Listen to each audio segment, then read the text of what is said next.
तो कैसे हो प्यारे बच्चों, चल रही है तुम लोगों की पढ़ाई शानदार। 12th के स्टूडेंट्स, आप लोगों की हाई डिमांड पर बायो के जो लेक्चर वीडियोस हैं वो मैंने अवेलेबल करवाए हैं। आप लोगों की स्पेशल रिक्वेस्ट पे हमारे साथ जुड़ने जाएंगे डॉक्टर हबीब पठान सर, और वो आपको बायो सब्जेक्ट में ब्रीफ करेंगे। आपका ब्रीफ रिवीजन सीरीज स्टार्ट होगा और 3 से 4 लेक्चर में आपको पूरी बायो को ब्रीफ करेंगे। तो मैं एक बार हबीब सर से आपको मिलवाना चाहूंगा, हालांकि इंट्रोडक्शन की कोई रिक्वायरमेंट नहीं है, सब जानते हैं doctor Habib Pathan sir. Please एक बार आइए और अब सर आपको गाइड करेंगे कैसे इस बार बायो के एग्जाम में आपको पूरी बायो में से, चाहे वो बॉटनी पार्ट है चाहे वो जूलॉजिकल पार्ट है, कैसे डायग्राम बनाने हैं, कैसे करना है, ये सब बातें आपको सर बताएंगे। तो एक बार मैं सर से रिक्वेस्ट करूंगा कि वो आप लोगों के लिए कम से कम 3-4 ऐसे सेशन बना ले जिसमें आपको एक ब्रीफ रिवीजन मिल जाए। तो सर आप बताएंगे। ये सर को मैं माइक दे देता हूँ, ठीक है? Okay. Hello students, today we are going to discuss about the introduction of our book. तो अपनी जो बुक है बायोलॉजी की NCERT,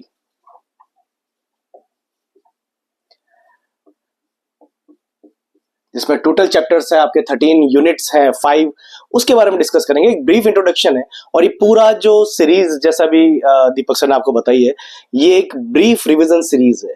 ये एक ब्रीफ रिवीजन सीरीज, इसमें we will discuss about the all chapters in brief. जो भी क्वेश्चंस, जितने मार्क्स के क्वेश्चंस जिस चैप्टर में से अकॉर्डिंग टू ब्लूप्रिंट आ सकते हैं या आने वाले हैं, उनके लिए डिस्कस करेंगे। जो इंपॉर्टेंट क्वेश्चंस है, बहुत सारे स्टूडेंट्स एक्चुअली मुझसे क्लास में पूछते हैं, सर इंपॉर्टेंट क्वेश्चंस क्या पढ़ने हैं, क्या आएंगे। एक्चुअली मैं उनको क्लास में नहीं बताता हूँ इंपॉर्टेंट क्वेश्चंस। उसका रीजन ये है कि मैं चाहता हूँ कि बच्चा हर एक लाइन पढ़कर जाए। उसका रीजन ही होता है कि जो इंपॉर्टेंट होते हैं उसमें 80% आता है, और जो 80% आता है उसमें से बच्चा 60% मार्क्स गेन करता है, तो काफी कम हो जाता है। मैं चाहता हूँ जितना उसने पढ़ा है उसका 100% वो अटेंड करे, और 100% अटेंड करने के बाद में टोटल मार्क्स, जितने 100% मार्क्स पूरे 56 में से 56 आने चाहिए उसके। इसलिए जनरली मैं क्लासेस के अंदर इंपॉर्टेंट क्वेश्चंस डिस्कस नहीं करता, ना बताता हूँ उनको। हाँ, लेकिन ये है कि मैं इनडायरेक्टली उनसे डिस्कस कर लेता हूँ, जैसे क्वेश्चन पेपर्स के अंदर या प्री बोर्ड के अंदर या रेगुलर जो टेस्ट सीरीज चलती है उसके अंदर। यहाँ भी वही काम करेंगे इस लेक्चर के अंदर। तो मैं सिर्फ आपको एक इंट्रोडक्शन दे रहा हूँ कि अपने को डिस्कस क्या करना है इन नेक्स्ट 4-5 चैप्टर्स। तो मैंने और दीपक सर ने कुछ प्लान किया है कि 4-5 चैप्टर जो नेक्स्ट सेशंस होंगे, उन लेक्चर्स के अंदर मैं आपको पूरी बुक एक बार बता दूंगा। उसका रीजन ये है कि जो यूनिट्स हैं, टोटल 5 यूनिट्स हैं। आपने एनसीईआरटी को अगर ध्यान से देखा हो तो आप लोगों को थोड़ा आइडिया होगा। 11th क्लास की जो एनसीईआरटी है बायोलॉजी की, उसके अंदर unit 1st, 2nd, 3rd, 4th, 5th है। 12th की जो एनसीईआरटी है उसके अंदर unit 6th, 7th, 8th, 9th and 10th। तो 5 यूनिट 12th की एनसीईआरटी में है, 5 यूनिट 11th में है। नंबर्स उनके जो सीक्वेंस है वो बिल्कुल कंटिन्यू में है। तो यहाँ पर 6 से 10th है, तो 6th, 7th, 8th, 9th and 10th, ये 5 यूनिट्स यहाँ पर 12th के एनसीईआरटी के अंदर है आपके। और यहाँ जो आप डिस्कस कर रहे हो, आप पढ़ रहे हो, यहाँ पर जो चैप्टर्स मिलेंगे आपको, वो चैप्टर्स कौन, यूनिट्स के नेम जो है वो सारे अलग है, एक दूसरे से अलग अलग यूनिट है। एनसीईआरटी बहुत अच्छी बुक है जिसमें आप लगभग सब कुछ पढ़ लेते हो, बहुत सारी इंफॉर्मेशन है। आप लोगों ने हिंदी के अंदर जो आप पढ़े होंगे, आपने गद्य और पद्य, जिसमें एक पोएम दी हुई होती है और उसको एक्सप्लेनेशन की रिक्वायरमेंट होती है, जिसको एक्सप्लेन करता है टीचर, और उसके एक्सप्लेनेशन के अंदर कुछ 2-3 पेज भर जाते हैं। बिल्कुल वही कंडीशन एनसीईआरटी की है। एनसीईआरटी के अंदर बहुत सारी इंफॉर्मेशन, दुनिया भर की इंफॉर्मेशन है इसके अंदर। वो सारी इंफॉर्मेशन इसके अंदर शॉर्ट फॉर्म में दी हुई है। तो एक टीचर आपको उस इंफॉर्मेशन को अच्छे से एक्सप्लेन कर सकता है, और कोई भी टीचर कर सकता है जिसको एनसीईआरटी अच्छे से आती हो, जिसने अच्छे से पढ़ रखा हो, जिसको एक्सपीरियंस हो। तो आप लोग भी ये सारा बिल्कुल अच्छे से पढ़ सकते हो, अचीव कर सकते हो पूरा इसका जितना भी कंटेंट है। तो यहाँ पर सिंपल सी इसके अंदर जो आपके 6th यूनिट है, सबसे पहले, यानी ये एक तरह से फर्स्ट यूनिट हो गई आपकी, that is reproduction. Second unit is genetics and evolution. Third unit is biology and human welfare. Fourth unit, or we can say 9th unit of 12th class, that is biotechnology.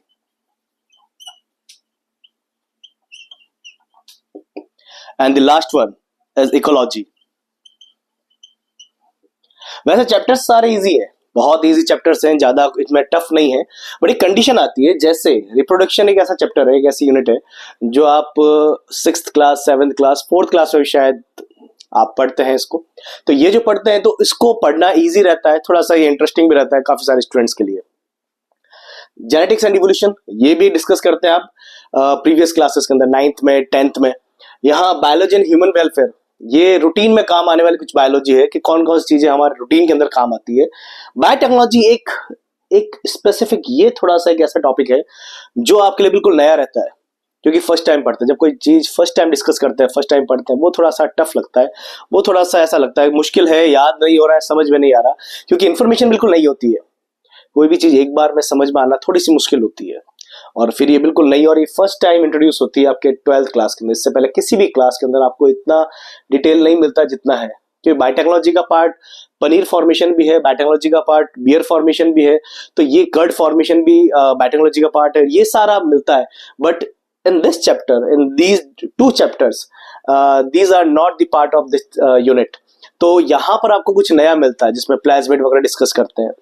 Last ecology, ecology easy रहता है but content बहुत अच्छा content है, easy content है, और इसमें भी condition है जो मैं आपको बताना चाह रहा हूँ। एक्चुअली ये जो इंट्रोडक्टरी जो आज का सेशन है उसमें बस आपको ये बताना चाह रहा हूँ कि आपको पढ़ना क्या है, क्योंकि बहुत सारे स्टूडेंट्स, मैं चाहता हूँ हर स्टूडेंट्स के अच्छे मार्क्स आने चाहिए। मेरा टारगेट ये नहीं रहता कि मैं अपनी क्लास में एक स्टूडेंट को 100 दिला दूं। मेरा टारगेट ये रहता है कि जितने स्टूडेंट्स लेक्चर अटेंड कर रहे हैं, जितने मेरी क्लास में मेरे सामने बैठे हैं, सबके अबव 95 मार्क्स आने ही चाहिए किसी भी कंडीशन में। जिनके पूरे आ सकते हैं वो तो आने ही चाहिए, बट मैक्सिमम स्टूडेंट्स के 90 अबव 95 अबव आने चाहिए। तो यहाँ पर आपके रिप्रोडक्शन के अंदर टोटल 3 चैप्टर्स हैं। Chapter 1 plant reproduction, chapter 2 human reproduction, and chapter 3 human reproductive health. तो यहाँ पर 3 चैप्टर्स आपको इसके मिल जाएंगे।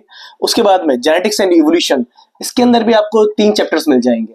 3 चैप्टर्स के अंदर 4th, 5th and 6th, this is according to new NCERT. कुछ स्टूडेंट्स पुरानी एनसीईआरटी यूज करते हैं, एनसीईआरटी में सिलेबस चेंज हुआ है, कंटेंट कम हुआ है, तो पुरानी एनसीईआरटी के अंदर 16 चैप्टर्स थे। अभी जो नई एनसीईआरटी है लास्ट 2 इयर्स से, उनके अंदर आपको 13 चैप्टर्स ही मिलेंगे। तो यहाँ पर ये नंबर कुछ चेंज हुए हैं, फर्स्ट चैप्टर जो था वो हट गया है, तो उसकी जगह नंबर सारे आगे शिफ्ट हो गए हैं।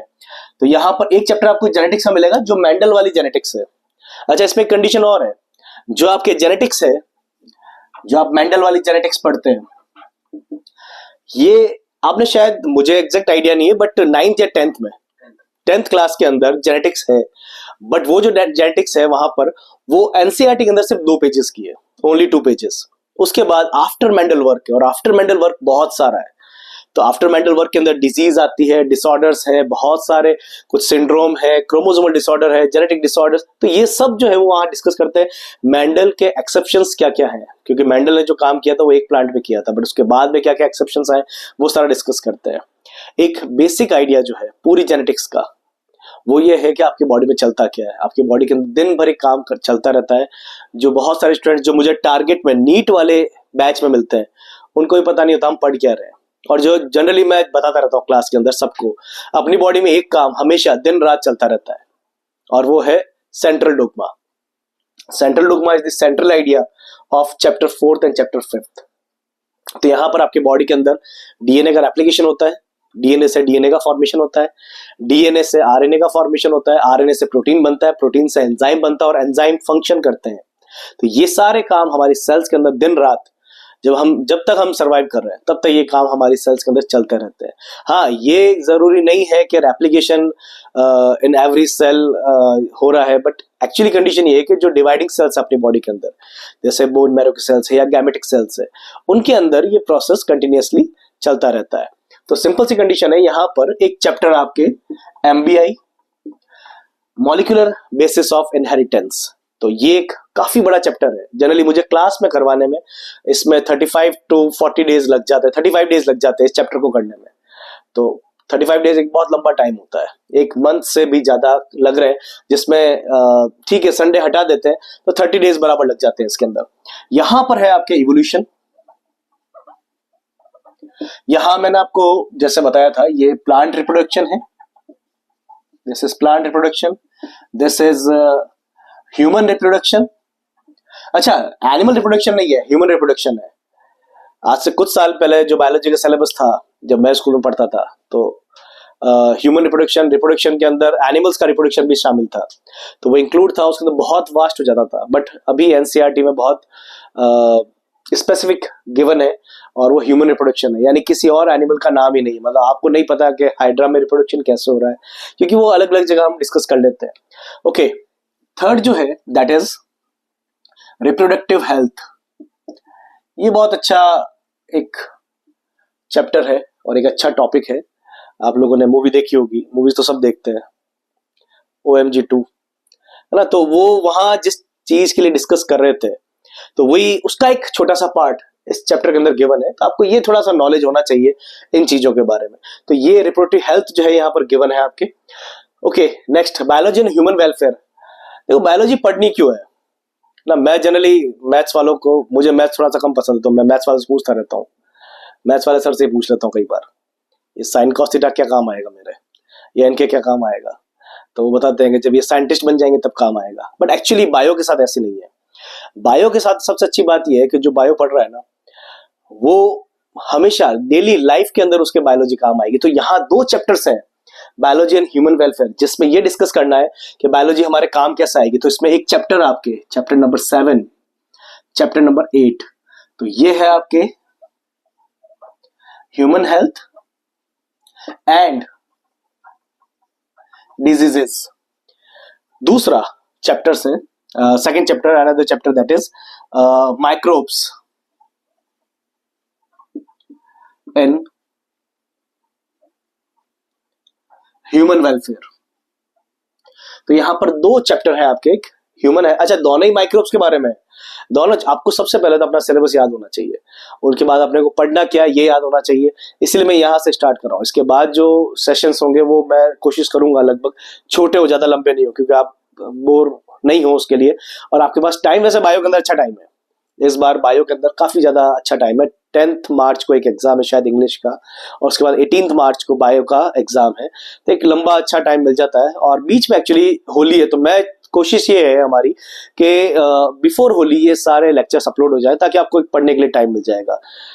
तो यहाँ पर ह्यूमन हेल्थ एंड डिजीज है, इसमें माइक्रोब्स के बारे में, वो माइक्रोब्स जो ह्यूमंस के लिए हार्मफुल है। देखो, माइक्रोब्स हर तरह के होते हैं और हर जगह होते हैं। तो माइक्रोब्स अपने लिए अच्छे भी होते हैं और खराब भी होते हैं। जो माइक्रोब्स अपने लिए हार्मफुल है, तो डिजीज कॉजिंग है, those microbes are in this chapter and about the immunity of body. In this chapters, all the microbes which are helpful for human, or we can say at personal level or industrial level. तो किस level पर, किस तरह से daily uses के अंदर हमारे लिए ये यूजफुल है, या इंडस्ट्रियल लेवल के अंदर किस तरह से काम आ रहा है, बट हमें पता नहीं चल रहा कि वो काम आ रहे हैं यहाँ पर। तो ये सारे यहाँ पर बेनिफिशियल और हार्मफुल दोनों माइक्रोब्स के बारे में यहाँ पर गिवन है। उसके बाद बायोटेक्नोलॉजी, आपकी बायोटेक्नोलॉजी के अंदर 2 चैप्टर्स हैं आपके। एक के अंदर तो प्रिंसिपल्स एंड प्रोसेसेस है, ठीक है। तो यहां पर जो बायोटेक्नोलॉजी है आपकी, उसके प्रिंसिपल्स एंड प्रोसेस है, और दूसरा जो है दैट इज एप्लीकेशंस।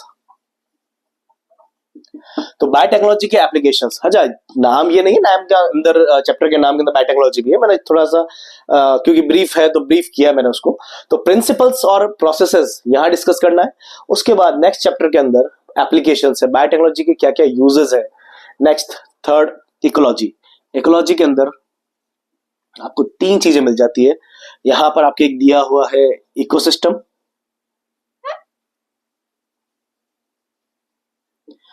उससे पहले पॉपुलेशन,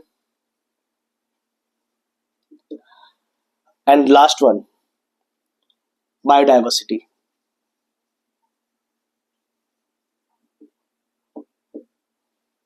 तो यहां पर 3 चीजें आपके बारे में है, आपके पास में है, पॉपुलेशन है, इकोसिस्टम है, बायोडाइवर्सिटी। अच्छा, पॉपुलेशन सिर्फ पॉपुलेशन नहीं है, ठीक है। यहां पर जो इंटरेक्शंस है ऑर्गेनिजम्स के अंदर, वो इंटरेक्शंस भी यहां पर गिवन है, ठीक है। तो यहां पर जो है ब्रीफ के अंदर मैंने चैप्टर्स के नेम मेंशन किए और यही डिस्कस करना है हमें। अच्छा, एक बहुत इंपॉर्टेंट बात, यहां पर ये जो चैप्टर है आपका, this is of 5 marks chapter. ये 5 नंबर का चैप्टर है आपका इकोसिस्टम। और अगर कंटेंट देखें तो इस चैप्टर का कंटेंट सबसे कम है, जितने भी चैप्टर्स हैं, ये बहुत अच्छा, बहुत इजी चैप्टर है। एक्चुअली इस चैप्टर के अंदर ही डिस्कस करते हैं food chain, food web, pyramids. ये बहुत अच्छा इजी टॉपिक है जो आप छोटी क्लास से पढ़ते हैं। छोटी क्लास में 4th क्लास के अंदर मिल जाता है जनरली ये, तो 4th क्लास में भी आपको ये मिल जाता है और बहुत इजी। और जैसा, एक सबसे अच्छी बात ये है कि जैसा फूड चेन आपको 4th क्लास में मिलती है, बिल्कुल वैसी फूड चेन यहां पर भी गिवन है। जैसा फूड वेब आपको 4th क्लास में मिलता है, वैसा फूड वेब यहां पर भी गिवन है। तो ये एक अच्छा चैप्टर है जो आप अपने लिए कर सकते हो। उसके बाद यहाँ पर बायोडाइवर्सिटी एंड पॉपुलेशन, ये थोड़े से चैप्टर्स कम मार्क्स के हैं, बट ये भी 4 मार्क्स का चैप्टर है। ये एक 4 मार्क्स का चैप्टर है। This is also 4 marks. ये 3 मार्क्स का चैप्टर है। हाँ, एक कंडीशन है जो बायोडाइवर्सिटी है। बायोडाइवर्सिटी के अंदर इंफॉर्मेशन दुनिया भर की है। इंडिया के पास में लैंड कितना है, 2.4%। इंडिया के अंदर डाइवर्सिटी कितनी है, 8.1%। मोस्ट डाइवर्स कंट्रीज में से इंडिया कौन से नंबर पर है? जैसे बुक में गिवन है 12 मोस्ट डाइवर्स कंट्रीज में से एक है इंडिया वर्ल्ड की। इसी तरह से इंडिया कितने डिग्री पर है, उसके अलावा जो यहाँ पर बर्ड्स की डाइवर्सिटी है वो कितनी है, तो ये सारी चीजें यहाँ पर इसके अंदर गिवन है। अमेजोन के अंदर फिशेज, अमेजोन में इन्वर्टिब्रेट्स, अमेजोन के अंदर रेप्टाइल्स, एव्स, सब कुछ। एव्स जो बर्ड्स के अंदर एक डिस्कस किया हुआ है, कैलिफोर्निया का, कोलंबिया का, ग्रीनलैंड का, न्यूयॉर्क का, सबका डेटा गिवन है। कहां पर 105 है, कहां 56 है, कहां 1400 है, कहां 1300 है, इंडिया में 1200 है। ये सारा यहाँ पर डेटा है और इसके अलावा बहुत सारा डेटा है। तो ये सारा डेटा यहाँ डिस्कस करना है। बट ये चैप्टर 3 मार्क्स का है, कम नंबर का चैप्टर है ये। इकोसिस्टम बहुत अच्छा 5 मार्क्स का है, छोटा सा चैप्टर है। बायोटेक्नोलॉजी 4 मार्क्स की है। बट अगर आप एक यूनिट इसको डिस्कस करते हैं कि आप एक यूनिट को कंप्लीट कर रहे हो, तो एक 8 नंबर की यूनिट आप कंप्लीट कर लेते हो।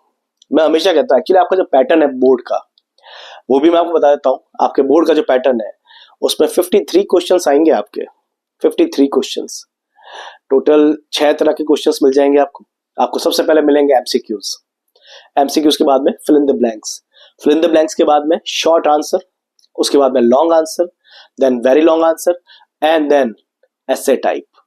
ठीक है, तो यहां पर आपके पास में एक कंडीशन ये है कि आप कोई भी टॉपिक छोड़कर नहीं जा सकते, आपको सब कुछ कंप्लीट करना पड़ेगा। तो यहां पर आपके पास में MCQ, fill in the blanks,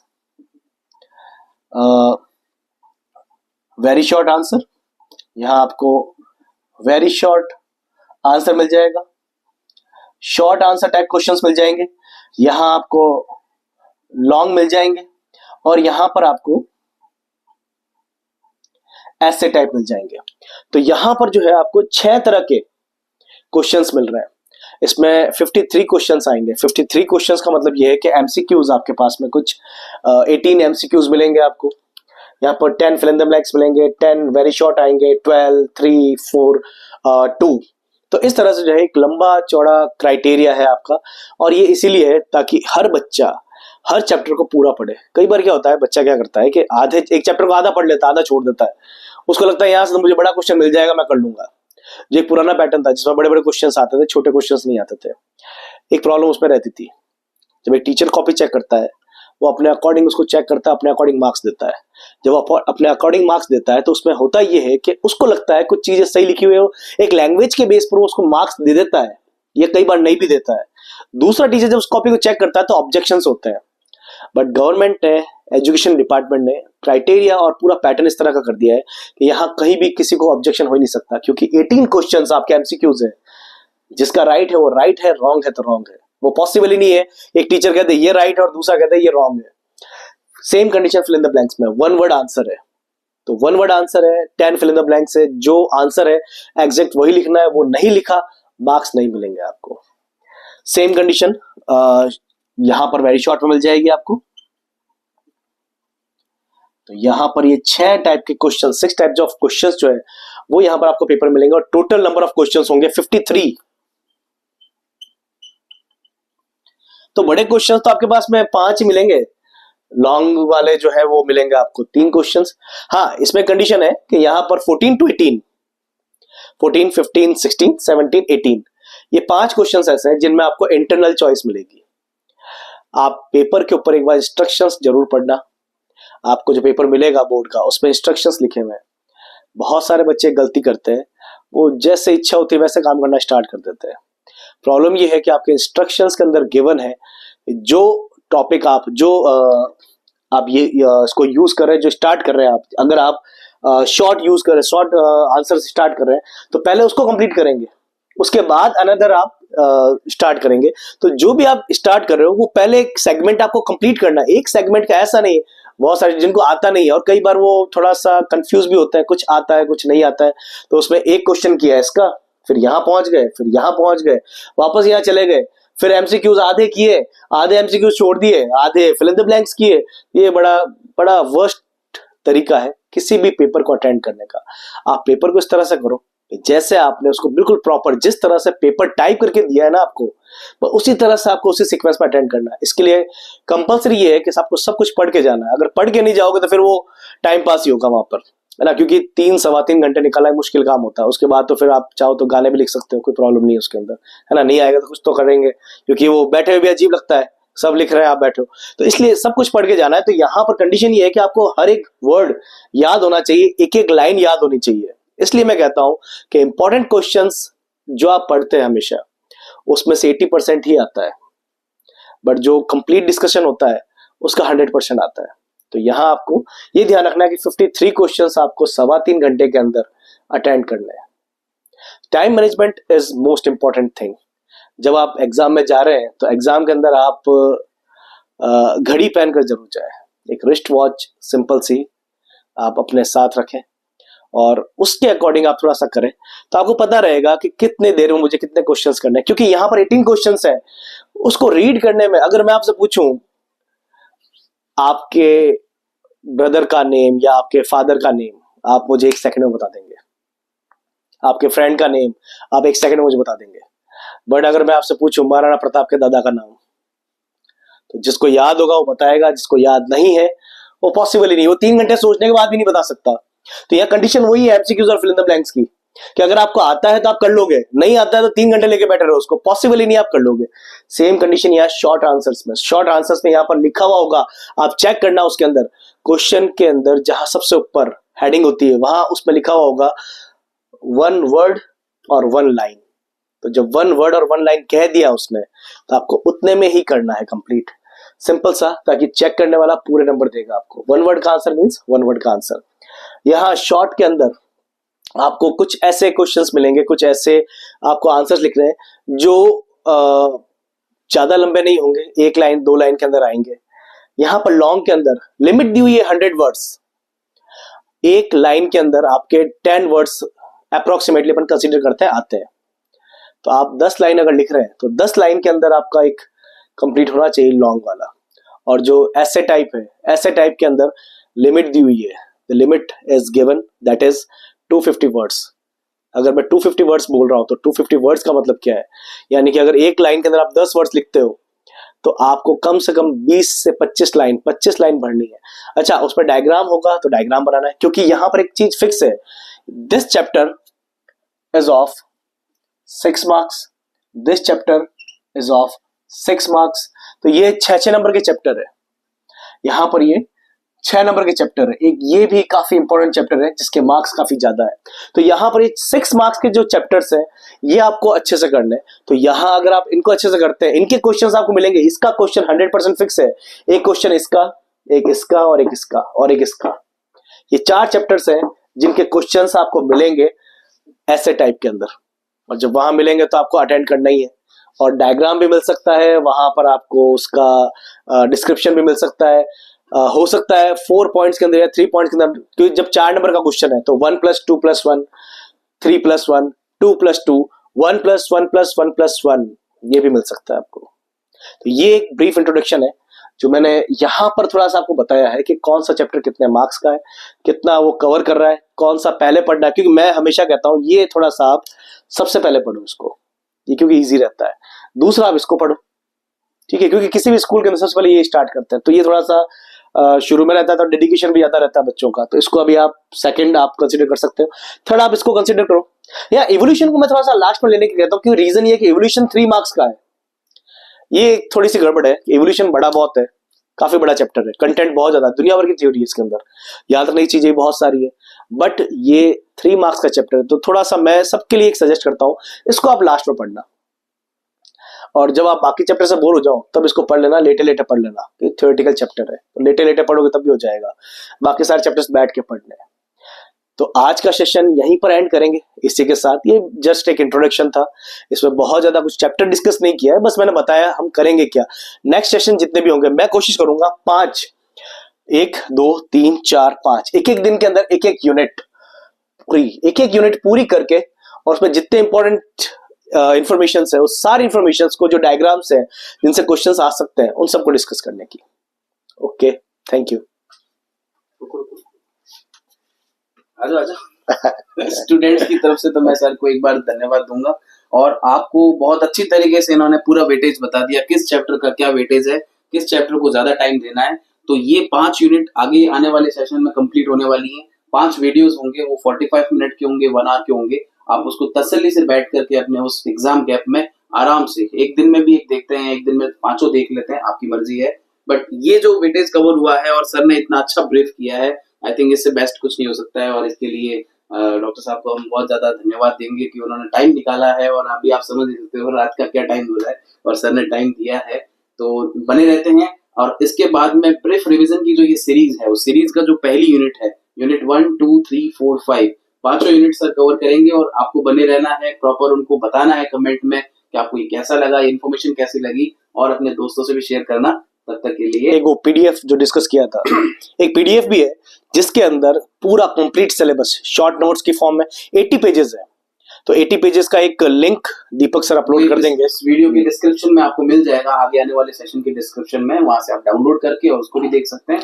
तो आई थिंक बहुत शानदार वाली चीज होने वाली है। उसमें पीडीएफ के साथ में brief notes, diagrams, important questions भी गिवन है, जो एमसीक्यूज है, शॉर्ट आंसर है, लॉन्ग आंसर है, तो वो हर चैप्टर को पूरा कंप्लीट कवर कर रहा है। और कोशिश करेंगे कि एग्जाम से 1 दिन या 2 दिन पहले सर की एक बढ़िया सी 2 घंटे की या 1 घंटे की मैराथन क्लास करेंगे, अगर टाइम मिला तो। सर जरूर आपके साथ जुड़ेंगे लाइव, जिसमें आप सर को आप लाइव सुनेंगे, और सर को भी पता चलता रहेगा कितने बच्चे लाइव हैं। तो ठीक है, तब तक के लिए देखते रहें और मेहनत करते रहें। ओके, चलो बाय।